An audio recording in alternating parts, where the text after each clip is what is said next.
from there. Thanks, Ash. Thanks for sponsors. I'm Rob Manske from Wichita State University and Ascension Via Christi, Wichita, Kansas. Thanks everyone for joining tonight. This is great. We've got a bonus edition. This is the first time we've done the bonus edition. Phil, I want to apologize to you very profusely because I was wrong with our number last week. How many did you say I said last week? 31. Yeah, it was, I think I said 35. That was like 33. This is 34, number 34. Our Well, bonus it's is a number bonus, 34. so I Yeah. mean, Yeah, it's we all still right. count it. I think we still count it. Don't we still count it, Ash? If it's even if it's a bonus, you still count it as a journal Yes, club?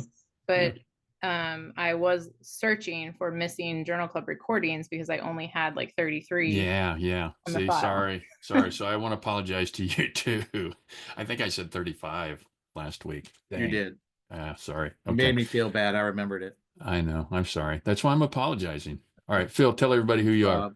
Phil Page, Baton Rouge, Louisiana, Franciscan University DPT program, and my cat Duke is back here sleeping in a warm place because he's an outside cat and it's going to get down to Oh, 9 degrees tonight. nice. So thank you for showing up and shout out to all our Louisiana peeps that are Yeah. out there surviving the cold. Nice. That's great. Great to have you guys all. Let's get our guest today. Lewis, you want to introduce yourself real quick again?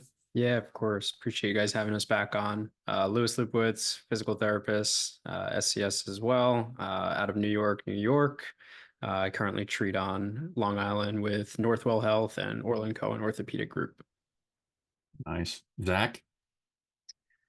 Yep, thanks again for having us. Appreciate being back. Zach Thomas, physical therapist, currently in Athens, Georgia. Work with Piedmont Orthopedics and also with the university as well. Thank you. Morgan, thanks for Yeah, coming back. Can you tell yeah. everybody about yourself? Thanks for having me back. My name is Morgan. I'm a physical therapist at Champion Sports Medicine in Birmingham. Recently completed my sports medicine fellowship with Kevin, and now I'm getting to work with him, which is excellent. I graduated from High Point University, and I also did a sports residency prior to my fellowship. So glad to be on. Awesome. Thanks for joining again. Last but not least, Kev, How's introduce it yourself. going? Yeah, for Introduce sure. yourself for Yeah, people that don't know you. sure.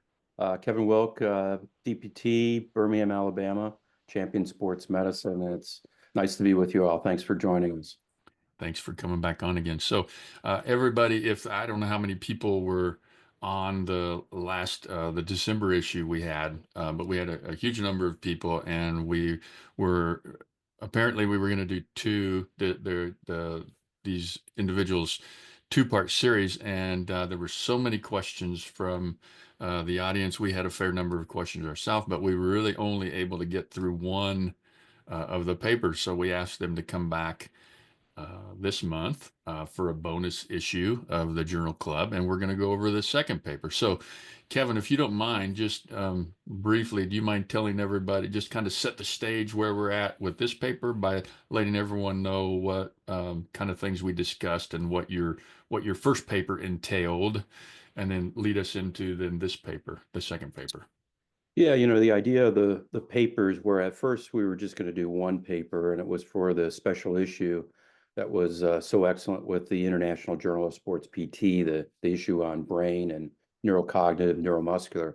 And as we developed that paper, it turned out to be so much information and hard to formulate it in one paper. Is my co-authors and we decided to break it off into two articles. And we were fortunate enough that Ashley Campbell and Mike Voigt and everyone at International Journal of Sports PT agreed that maybe it would be best to divide it into two. So that first paper is a little bit of a foundation as far as why to do neuromuscular, neurocognitive training. And it really takes you through maybe the first 10 to 12 weeks. And then the second paper was more that I hate to call it intermediate, but that 12-week to advance with some return to play. And obviously my co-authors, which I want to give a tremendous amount of credit to, they did a great job on both papers and really championed that second paper. So Lewis and Zach and Morgan were just fantastic, and I really appreciate their efforts on the paper. A lot of time went into it. Right. These papers, yeah. When you especially do two papers large like this, it takes a lot of time to put it together, a lot of reviews, a lot of back and forth. So yeah, congratulations to you guys and kudos. Well, let's get it started. I guess I'm just gonna maybe go in order of who I see on my screen to ask these questions. If you don't want the question, I guess you can pass it to one of your teammates. Okay. In your paper, the second paper, you guys describe a study that Arden looked at their return to sports, which was like, I think 81%, any sports 65%, and return to pre-injury level 55%. Or I'm sorry, 55% to competitive levels. But that doesn't sound really great. And I guess what I wanted to know, Lewis, and then I guess really the rest of you can answer. I guess you're all at different clinics, except Morgan and Kevin, right? So maybe we could ask the three of you, including Morgan and Kevin as one. Is that the level of return to sport you guys feel like you're seeing? I mean, do you track your patients really tight to find out what level they're getting back at? I mean, we see a lot of ACL reconstructions here, but I don't know that we're not calling people up, tracking them and following. Some of them we know, the ones that you get to know really well, and then they come by the clinic or you see them in the paper, that kind of stuff, what level they're at. But a lot of people, I don't know that really know kind of what level they get back once they leave. Sometimes they move, it's just, you wonder if they actually got back and what level. So is this the same stats that you guys feel like you're seeing? We'll start with you, Lewis, I guess. Yeah, Rob, I think I'm in the same boat as you. I get a lot of the high school and early collegiate, if they're local collegiate athlete. A lot of the time, these are juniors or seniors who, may go off to school, and especially at that later phase, they may not be continuing rehab. So in order to track and really get a gauge on the nitty gritty of the details, can definitely be tough. I think what I try to do first and foremost is set the stage with these athletes and indicate, hey, the odds are not in your favor to get back to what it is that you 100% maybe want to do from a competitive level. So you've really got to be committed and bought into this thing right from the get-go to at least make the most of the early foundational stage and then progress into the intermediate, at least in my condition, where I know that in that late phase, they may be doing this thing on their own from a return perspective. I try to work with a lot of local strength coaches and keep up with the athletic trainers that these individuals may be passed on to in those later phases to make sure that they're set up for that adequate return. But I think what I try to do is at least maximize the value I can provide during the time that I have with them by giving them the statistics on, these return numbers and making the most of the sessions that I have with them, which is kind of like we said, using that first paper to set the stage and then hopefully passing along some of the information we have to the coaches, trainers, parents, and players themselves in this second paper to, make them not only physically, but from a neural perspective, ready as well to return to sport. Great. Thanks. You describing that made me think of another question. I'll come back to you for it. But Zach, how about you? What are you seeing? Yeah, so same. I would say, hard to track as far as kind of long term so far, but using it as more of an educational piece too, and saying like, here's the chances that you have, kind of thing, and then using it more as to, like Lewis said, get that buy-in that this is not a 5-6 month thing, but this is a year-long thing. It can get monotonous early on, and but buying in for the long haul, and also being in a college town too. Sometimes I see like kids early on and then they go home. So I lose kind of track of them there. And Lewis and I are actually sharing someone now that was from New York that had surgery up there that goes to Georgia. So he came down here. So now I kind of picked up from him. So, but the other thing I try to do is like stay in touch with them as long as I can. So like you said, sometimes you just build connections more with others. I tell them, you really do. If they're in town, pop into the clinic and kind of see, so I can see how they're doing, or if they're leaving, and like I give my number, I'll say, just shoot me a text and let me know how things are going, just so I can kind of have some sort of an idea of how that end stage finishes up for them. Yeah. Morgan, Kevin, do you guys see anything different than Lewis and Zach have described? Yeah, I mean, I'll kind of defer to Kevin because he's been there much longer than I have, but I agree. I mean, I think one of the big things is, like they were both saying, we run out of visits, so we don't really get to track all of these people. A lot of times the patient will, leave for various reasons, but I think in what I've seen so far, it's been really great to see the ones that we have been able to track through their entire rehab progression. Like we just had someone yesterday that graduated, so to speak, from ACL rehab. They're back to sport. They were cleared. And it's just really the ones that you get to see that full progression with, that you can actually take them through that whole rehab progression and time frame. I mean, you really notice a difference in the ones that do that versus the ones that maybe drop off, or the ones that you don't hear back from, because I think the outcomes from that standpoint, it really speaks to it. So, having the connection and, trying to encourage people, hey, if you're not going to come back, that's fine. Just make sure you're keeping up with me. Like, let me know how you're doing, and, kind of follow up, and just that way we can track some of this stuff over time. Sure.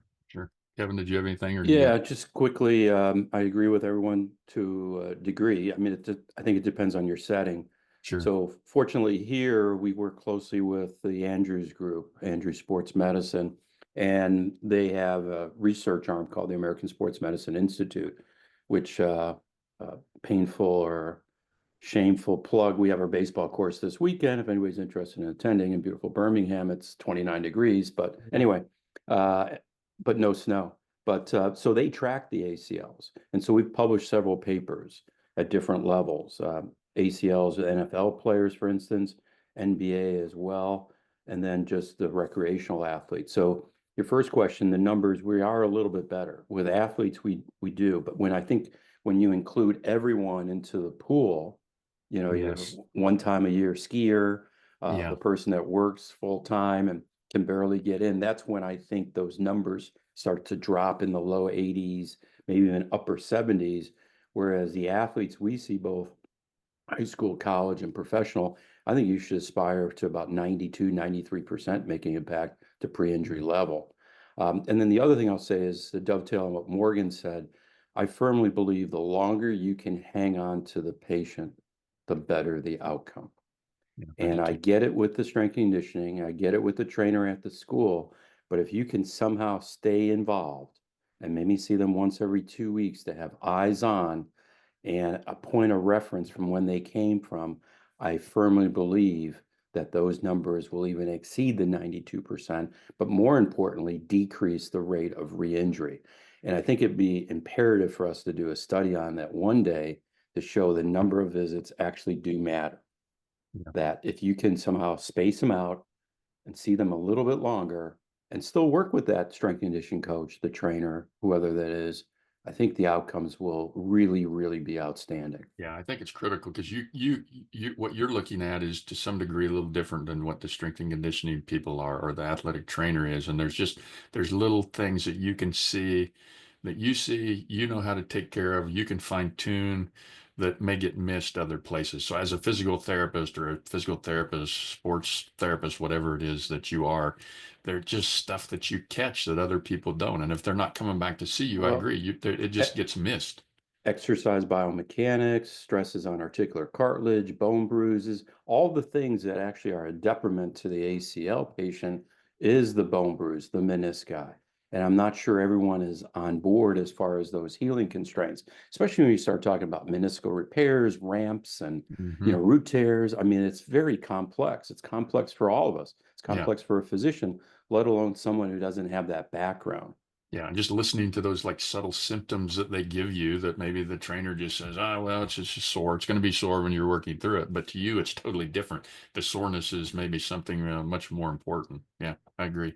Lewis, I want to come back to what you said. You mentioned that you initially early on, you kind of lay it out straight with them about the fact that, like you said, that they may not get back to high level of activity, and then to some degree, either they buy into continuing with you to try to get to that level, or they don't.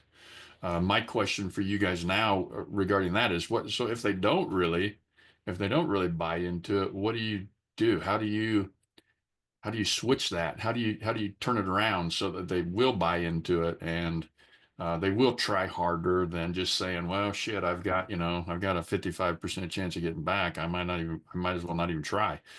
What do you do in therapy to try to get that going in the right direction? Yeah. So I think to clarify, I'm not saying, hey, there's only a 50% chance you're getting back, but don't just assume that because your favorite athlete is back on the field in X amount of time, it just means, or because your friend was back in 6 months means that all of a sudden you're going to magically get there. So a few things are, I'm not just looking at a time frame thing. I'm looking at specific things. And when they ask, the answer is, well, I'm looking at a lot of things. And that's to try and hold on to them because maybe they do pass certain criteria, but I still want to keep them in the clinic. So, we add a new thing here and there to keep holding on to them. And then the other tactic would be I try to strategically book their initial visits around others who are in different phases of that rehab. So I'm fortunate that I see a plethora of, well, fortunate and unfortunate that I see a plethora of ACL reconstructions. So, try to get them in where you're seeing someone in like that early mid phase, that later phase where they can also get that camaraderie aspect where it's not only good for the patient who's first showing up on the table, but the one who's come such a long way to almost like look back in the past and kind of say, I have been doing this a long time and I have been working hard and I have achieved a lot, and, getting them to communicate with each other. And I think once you've built a rapport with that late phase patient, you can ask them to do a favor. Hey, you mind going over there? They're, maybe having a little bit of a hard mental time, and I don't resonate with them because I haven't had the same injury, but you have, let them see the light at the end of the tunnel. So I think that's my biggest strategy is that open line of communication, that this is going to take some work, but hey, here's where you can get to if you do that work. It's right in front of you. So like we all probably do that. I'm sure like you guys have like you always have a patient that's doing great and try to introduce them to the new patients that maybe are worried or a little cautious or something like that. And they can talk to them and give them some friendly advice. That's always a great way to get people motivated.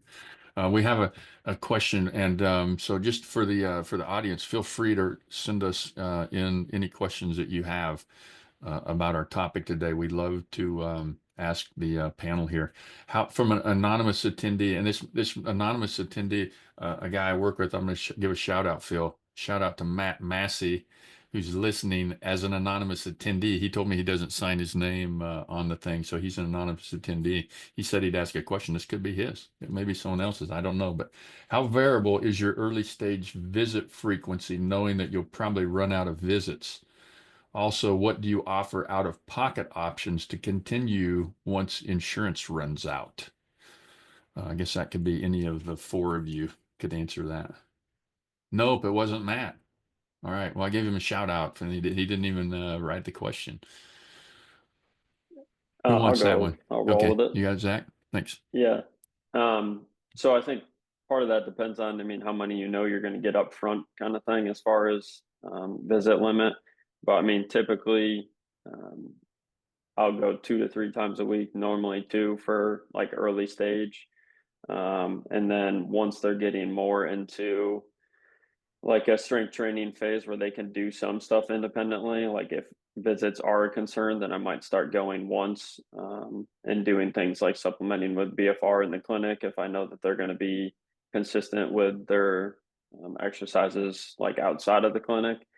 And then long term, you could go you could go every 3 weeks, just like Kevin said, just to keep an eye on them as long as you can. But I try to stagger early visits for sure, because I think that's when you really lay the foundation for later on. And that's where they could get in trouble of kind of progressing too quickly on their own if you don't have eyes on them. So I think even if insurance you see is becoming a limiting factor, it's still like that educational piece in the beginning, almost to an extent, kind of outweighs it. And there's like things that you could do later on to try and get more visits. But I think if you lose them in the beginning, then it could just make things more difficult, like running and stuff like that later on. Yeah. Do any of you do like free stuff like they ask? What kind of out-of-pocket options? I guess that's not free, but they pay out of pocket to continue once the insurance runs out. But you're probably not, you can do some pro bono, but if you're part of a corporation, you get It's into a little tough. bit of a Yeah. compliance issue. So Exactly. as much as we want to do that, I'm sure everybody on this call would love to do some free care. I know I would. But so going back to the initial question, it depends greatly on what it is that you're dealing with. Rarely is an ACL just an ACL. So if it's meniscus and you're limited with weight bearing, if it's articular cartilage, if it's multi-lig ligament, I think you've got some issues, that you're going to need more visits potentially or stretch them out early on. The other issue is how is the knee reacting? So whether or not it's a acute ACL done within a week or so from the injury where you have a high propensity for stiffness, you're probably going to have to see that person more frequently versus somebody that had a surgery that was delayed and their knee is kind of in a normal state, or how's their reaction? So there's so many variables. So I think it's really hard to say, but obviously you try to stretch it out, save some visits. And also, it depends also on their economic status of the patient. I mean, I've had some that physician daughters, sons that basically the dad comes in or the mom who's a physician and says, we're going to be here for 9 months and whatever it takes, and the pressure's off. And it's wonderful when it's like that. And so I think they have great outcomes because everybody's pressure is off as far as pushing them. But yeah, self-pay is something we do, I should say. And I think we undercharge personally, but that's just the way it is. And you try to make it as economically sound as you can for the patient based on, their level. But again, if you start playing with the levels, you get into a little bit of a compliance issue, which I've found out multiple times, unfortunately. I love those people in compliance. Everybody does. And they love Everybody you. does. Yeah, sure they do. Yeah. All right, we got another anonymous attendee question. How do you get the buy-in for neurocognitive techniques? I utilize them, and the other clinicians look at me like I'm insane with dual tasking, but I know it's the right thing to do for the patient. Just curious on your experience with it, not only with patients, but with your providers. So how do I get to the overall questions, how do you get buy-in for the neurocognitive techniques? I'll take this. Morgan? Yeah. Well, first of all, work somewhere different. I'm just kidding. Don't do that.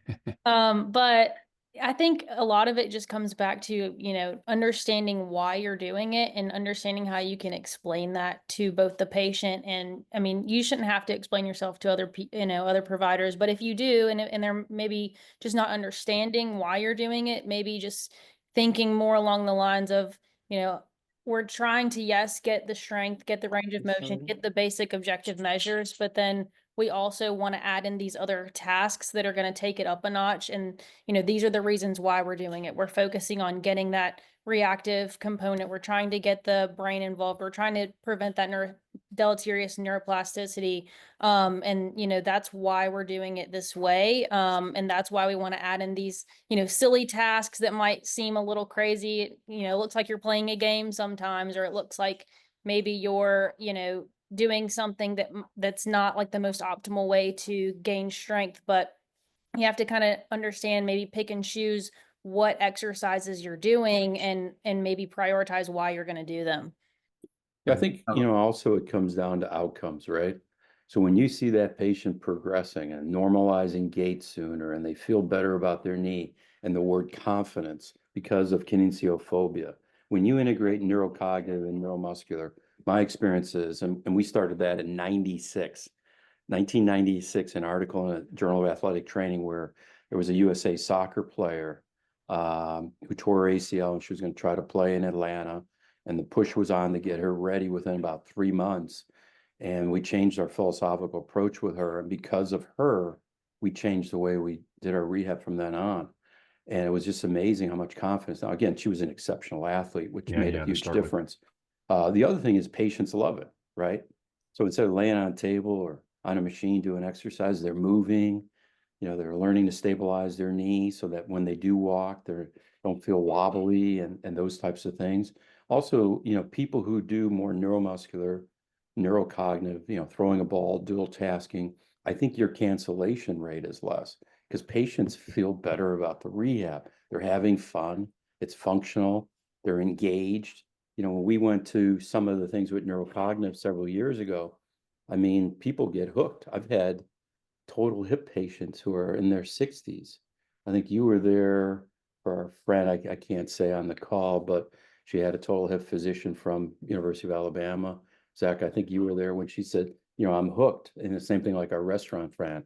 And she says, you got me. I don't even want to stop coming because this is so much fun. And I also just feel better about my balance and my confidence in the limb.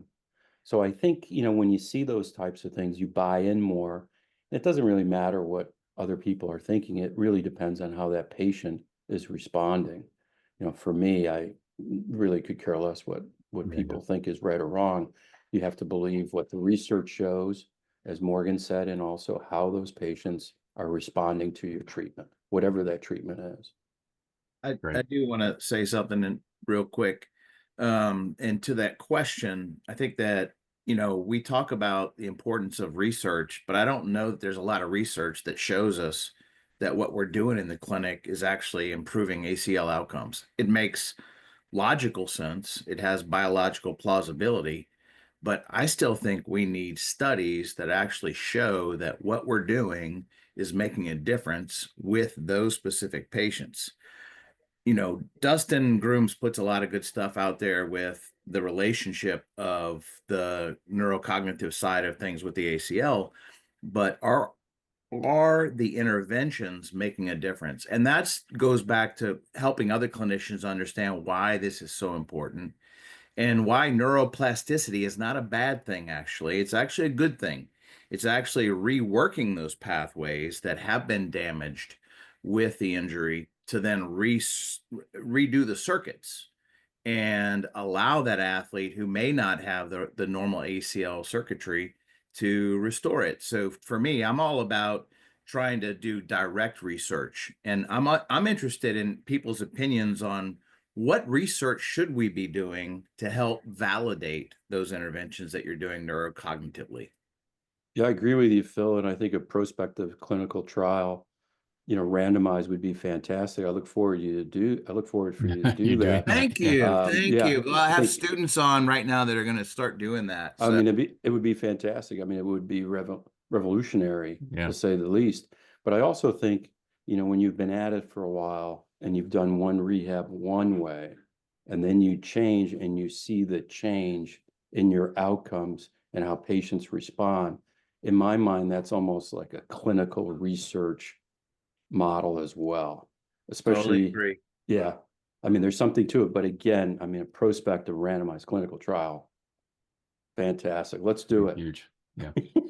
All right. Next question from, go ahead. Sorry, Zach. I was going to say, can I add one thing? I think part of it too, like the hard thing is like what we're measuring per se is a lot of just kind of subjective, like how they're feeling, how they're doing, as opposed to like to them, it's a competition, how many taps they can get with the whites or what their reaction time is, that kind of thing. But I mean, I guess we could do a comparison or a correlation of does the reaction time or whatever correlate to their outcome sort of thing. But I guess my, like when I'm doing it, it's not necessarily, can we get more taps, but it's what does it look like while you're doing it and your, like the confidence while you're doing it. And then just your, like the dynamic stability, all that kind of stuff. It's not just number of taps. So I think that's the hard part, was trying to decide what's the outcome to track to determine if it's making the difference.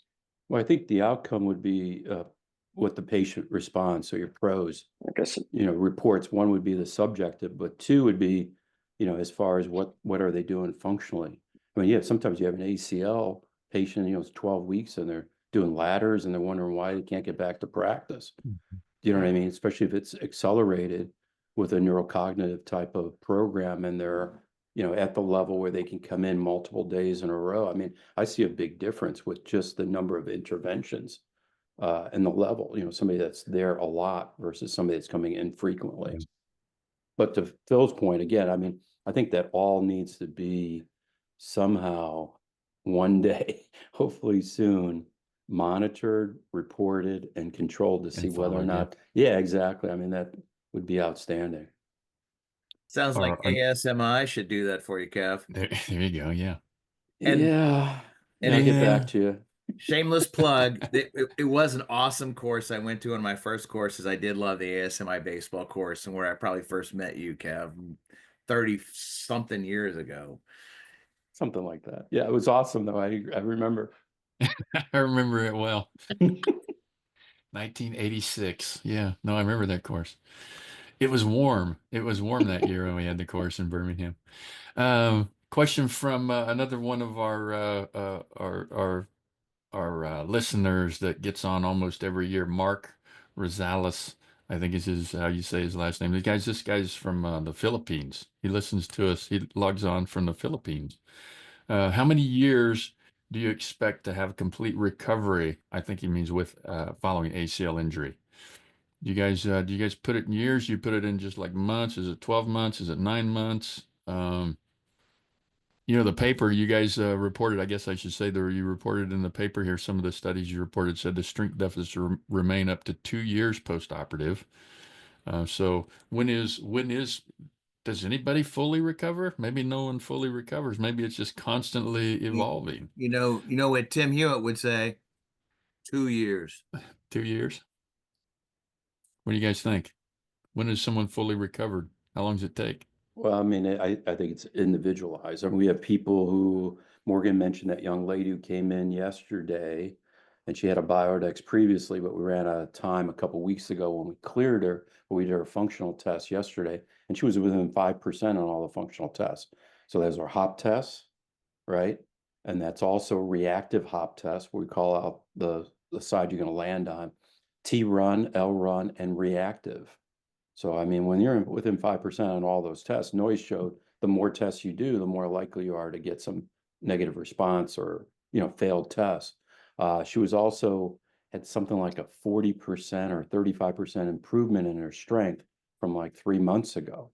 And that goes back to the 6 months to 9 months progression. I really think it really takes off from that time frame. So, for me, I think it kind of just depends. I mean, some are slowly get their quads back. They have neuroplasticity to the negative and neuro shutdown. And others, I mean, they got a great quad day 5. I think the same thing is true even with UCLs of the elbow. I mean, some people at 9 months, they're ready to play. Others, they're saying a year, 18 months. Or more, yeah. So, I mean, it's just really hard to pigeonhole that. But I like to tell them on the front end that and physician preference, right? We got one physician who targets 6 months, as these people, my colleagues, know. We got another one that says 9 months. So if I'm telling the 9-month patient, 6 months, that's going to get me in trouble with the referral source. So I usually just say, when you're ready, when you pass the test, the battery of tests, and you feel good about your knee subjectively, so your psychological readiness, then you go back. Yeah. Kevin, those two, 6 and 9, are they doing different procedures, or is that on the same leg bone, patella bone? Yeah, I mean, the majority that I see are patellar tendons, but some obviously have other things going on, whether it's an MCL or meniscus. The girl I was talking about, she had a pretty clean ACL, just a partial meniscectomy with no other really ligament problem that we were aware of. Lori Young. Oh, sorry, Morgan. I was just going ahead with the next question. Go ahead. I'm just going to add one more thing to that. I think also too, you have to remember that it's an ongoing process. Like after they're cleared, you want to still have them perform some of these activities, prevention programs, things like that, to make sure that, yes, they are ready to start getting back, but it's also a continuum of when you're getting back, you're kind of building that up gradually as well. Thank you. Great points. Lauren, yeah, look who just hopped on. Look at this. Who just jumped in. Look at this cat. Holy cow. Now, where are you at, man? He's in the Philippines or something.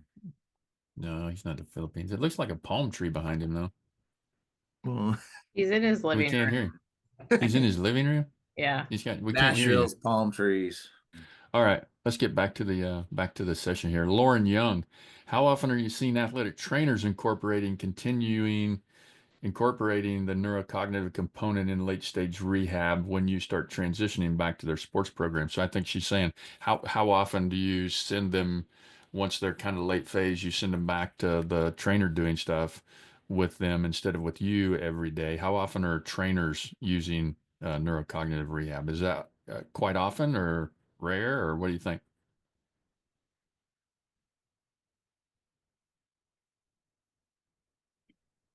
I mean, I think it like starts first with your relationship with them too, and one, to understanding if they're even aware of what it is. I mean, I know some that were doing it, and then some that hadn't even heard of anything out there, kind of thing. So I think it varies, just like therapists, kind of thing, as far as the educational like how comfortable they are with it, kind of thing.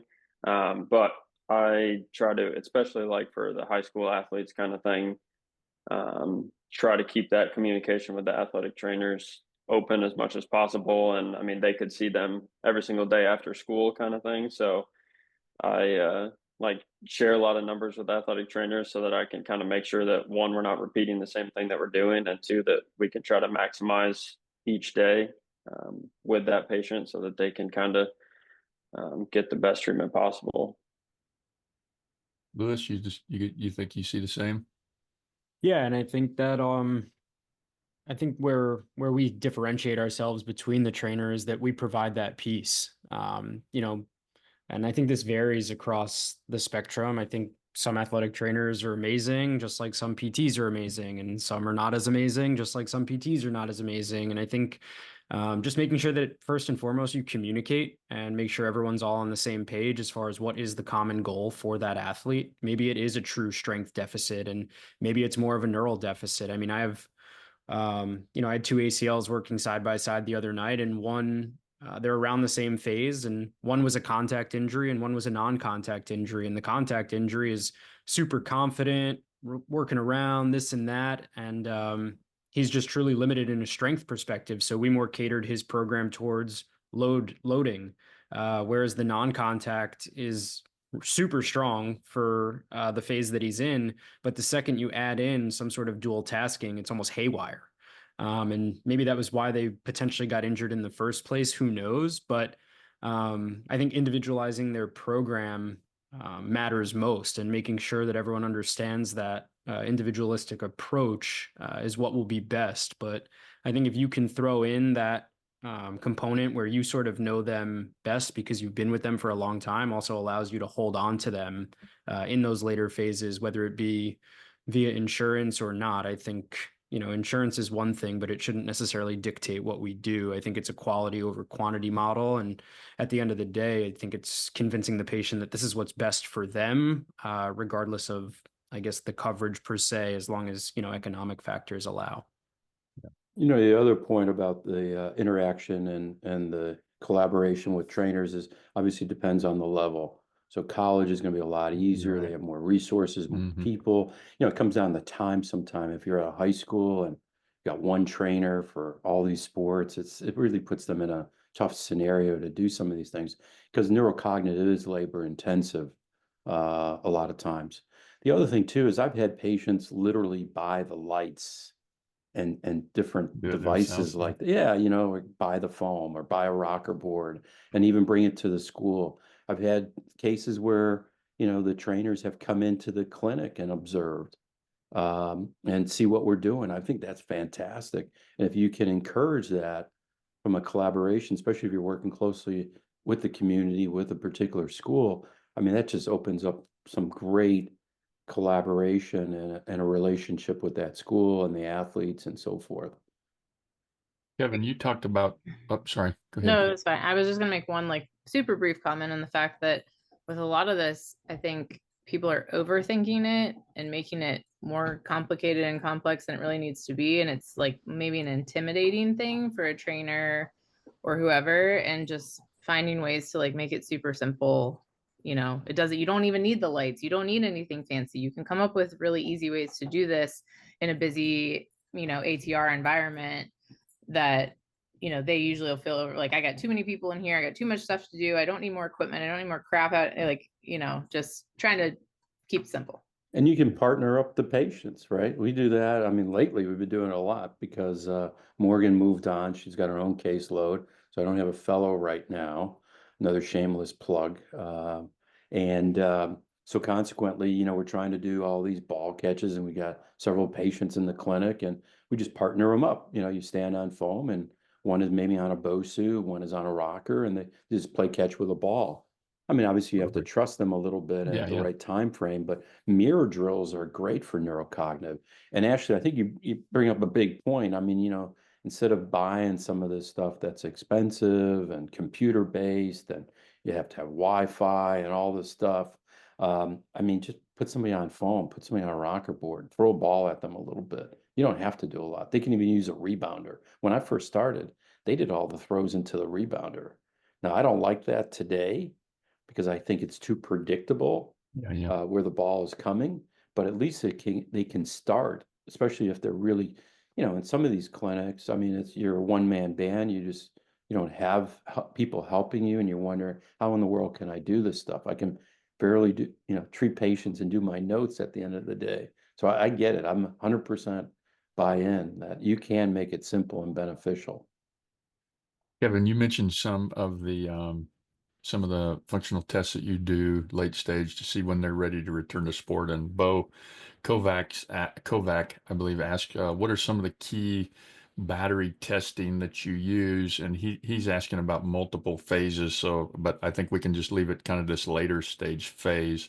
So what are some of the several key tests that you consistently use that have some neurocognitive component to it, that you test people for to determine whether they're ready to return or not? Yeah, a lot of the patients, we still do a hop test unless they're not involved in a sport that they're not going to be airborne, like a hockey player, somebody like that. So we do a hop test.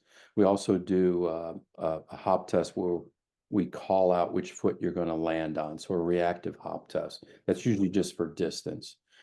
We do T runs and L runs because the literature dictates some guidelines with that. But we also do reactive ones where we call out the direction. So you got to make a cut.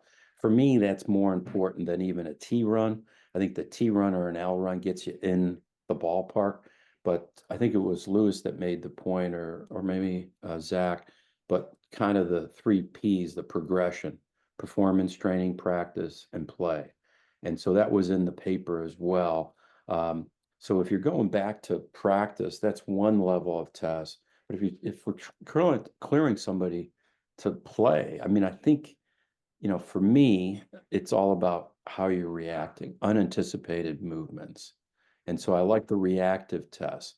We also do some force plate data. When Lewis particularly was at our center as a fellow, he collected a lot of data on that. And I know they both can comment on that. I'm not using quite as much force plate as we did before. We do quick board assessment as far as endurance. And we still do biodex testing for strength. Good. Lewis, did you want to comment on some of the force plate stuff? Because I know you're like that. Yeah, I'll comment by saying, Zach, you can take this one because he teaches me everything that I've got to know about force plates. So I'll pass it on to him. Yeah, I like doing some vertical. So I mean, doing all the same stuff that Kevin said, but also like to supplement some vertical hop testing as well with the force plates. So counter movement jump, also doing it from a squat jump position, so where they don't get to do that kind of decent or eccentric drop first and just have to start from the bottom of the squat and just explode up. And then a double leg or a single leg drop jump. So getting them on I usually go from like a 12 to 18 inch box, depending again on the individual. And then really looking at like breaking it down by phase. And then for particularly the landing component as well, and just kind of looking at their peak forces that they're putting through it. And again, that's something that I'll like, once they're into that phase and they're starting to jump, I'll start getting some baseline numbers on where they're at, not expecting them to be perfect, whatever, like 5-6 month mark. But then when we retest it 2 months later, is anything different kind of thing. Just kind of follow it serially then to see how they Exactly. progress. Yeah. Yep. Because I think in my experience using them, if you just do it once, there's a lot of there's a little bit of a training component to it as well. And if they're comfortable on the plates. So for the people that have just kind of been one-offs that have come in and I try to do it, I feel like it's not like perfect data, if that makes sense. So definitely once they've done it a couple times, I'm more confident with the numbers for sure. Yeah, yeah. They kind of level out maybe a little bit, or Yep. what you're seeing, you feel like is a true gauge of their ability versus the very first time. Yep. Mark Sirios, I think, is the name. I think this is a good question too, for any of you. What percentage of your exercise selection within a training session are using a neurocognitive focus? So if you have 20 exercises within a session, how many or what percentage uses neurocog components to it? Yeah, I'll take this one. So I mean, I think as we have discussed in both of these papers, is we like to use them throughout the continuum. So I think it just kind of depends on your patient. If they're having a hard time, for example, activating their quad, or if you're seeing that they're developing some of those more deleterious signs, then maybe you're emphasizing that a little bit more. So maybe you're doing, 50% of your session is that, versus somebody who's, doing great, not having any problems. Maybe you're using it a little bit less. But I think it could really, you kind of have to tailor it based on where your patient's at in the program. Like for example, I had a eval the other day. He was 12 weeks out from ACL, and he was going somewhere else for rehab before. But he hadn't been doing any really neurocognitive. He's just been focusing mostly on strength.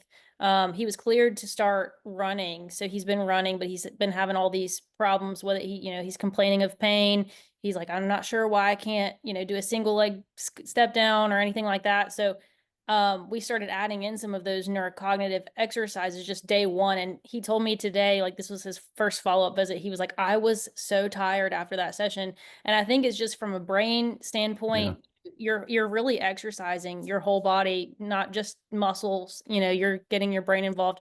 So I guess, to answer the question, I think you can't kind of have to tailor it based on where they're at. But I think, early on you could maybe argue it's really important. And then as you progress, you can really say, okay, maybe now we're going to focus more on adding in more of those reactive components, more of the task switching, adding in like multiple different things at the same time. And that's going to be more your late stage. So you can kind of focus your session more there. But it's really going to depend on, what you feel like their need and how often they're coming in, things like that. There's kind of a follow-up question, talking about neurocognitive decline. And the question is from, we don't have a name here. When you work with a recreational midlife client, how do you change the cognitive activities with, say, I'm guessing they're saying with like younger clients, since literature shows you that people have a cognitive decline from, 45 to 65 years of age. Do you change it? Do you do more neurocognitive? Yeah. Kevin's hiding his face. Is that different? Do you change it? Do you do more? Do you do less? Yeah, I think, just like Morgan said, I think you obviously individualize it, which we all do, and we all say that, and we all appreciate that. But also it depends on how they react to the drills. I mean, um, we started doing this marching in the square. Morgan knows about this on my side of the room.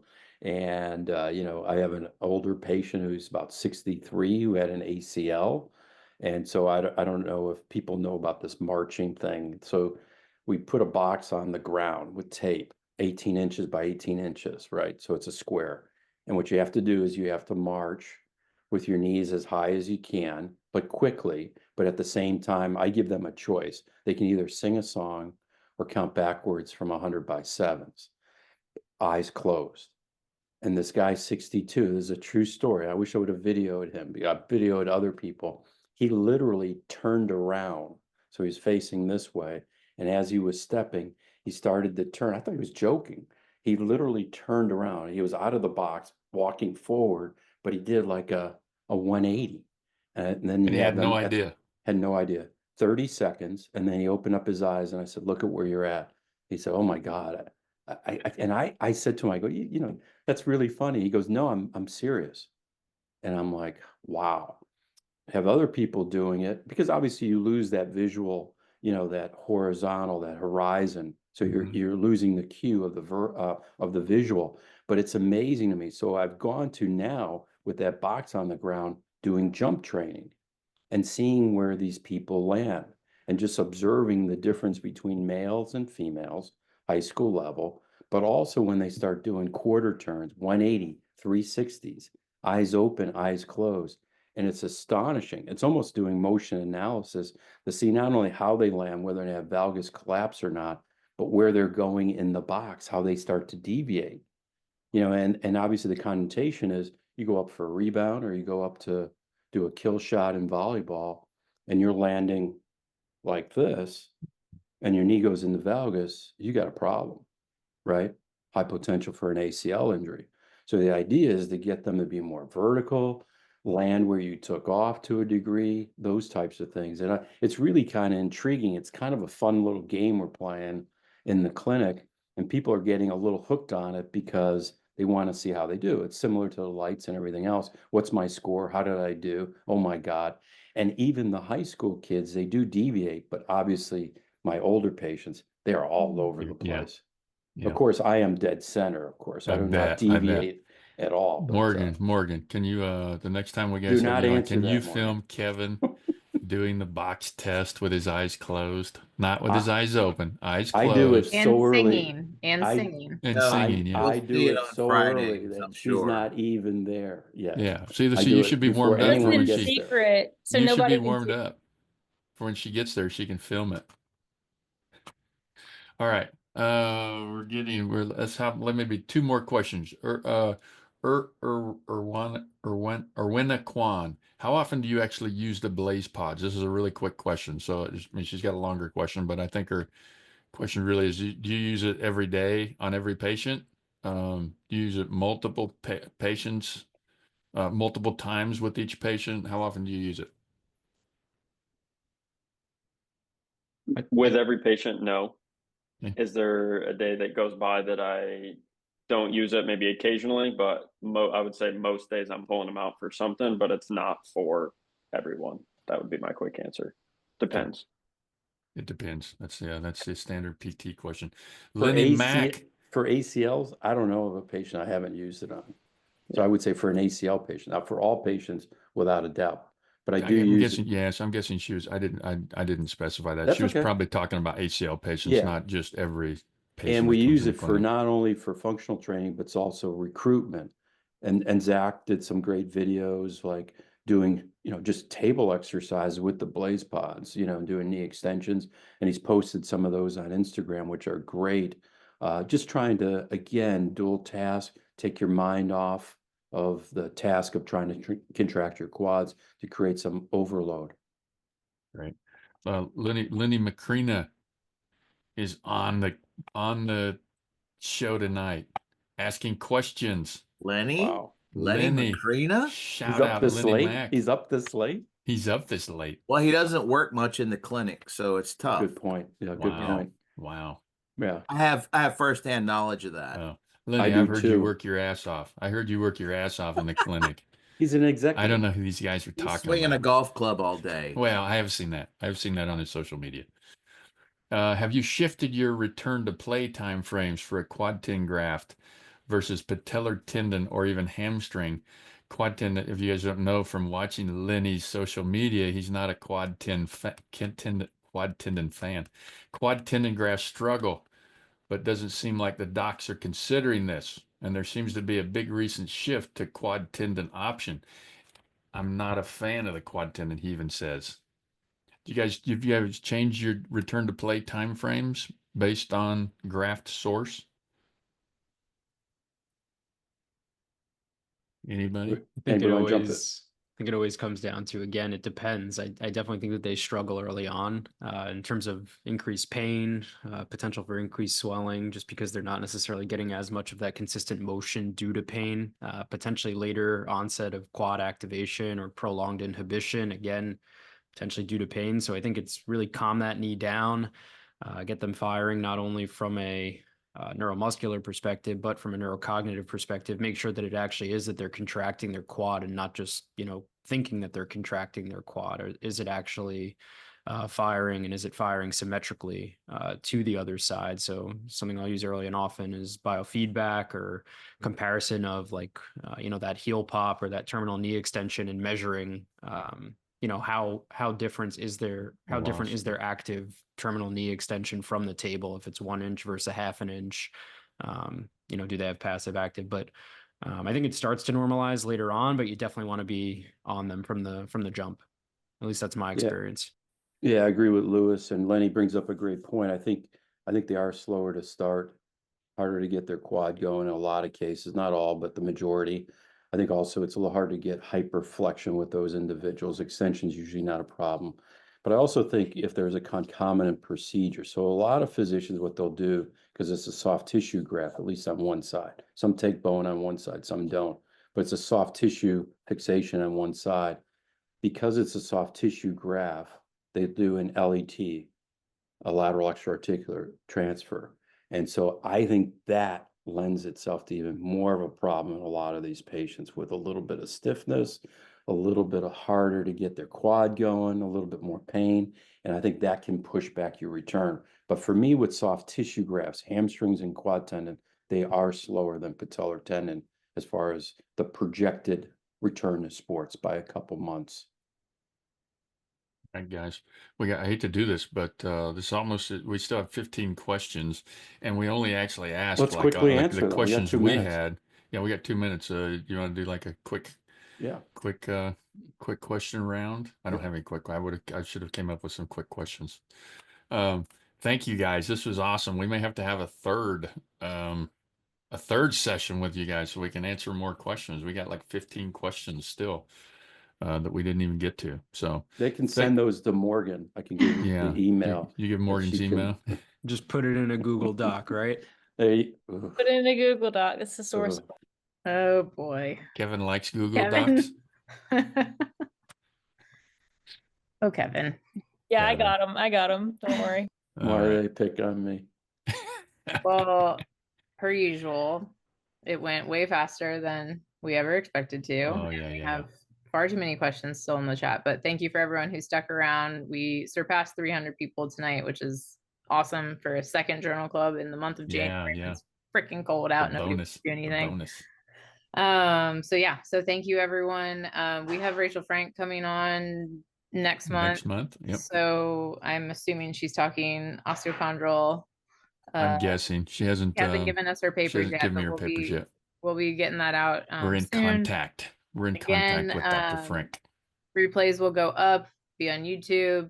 Add us to your Spotify or Apple Podcasts if you use them. I will be uploading that as well. It's not super fancy. It's literally just audio. So don't expect anything fancy like Lenny Macrina and Mike Reinhold do. But it'll give you that option. And again, keep on the lookout for some announcements coming from us on CSM, etc. So thanks, everyone. Awesome. And have a great night. Thanks, guys. Appreciate your time tonight. Thank you. Good night. Thanks, everybody.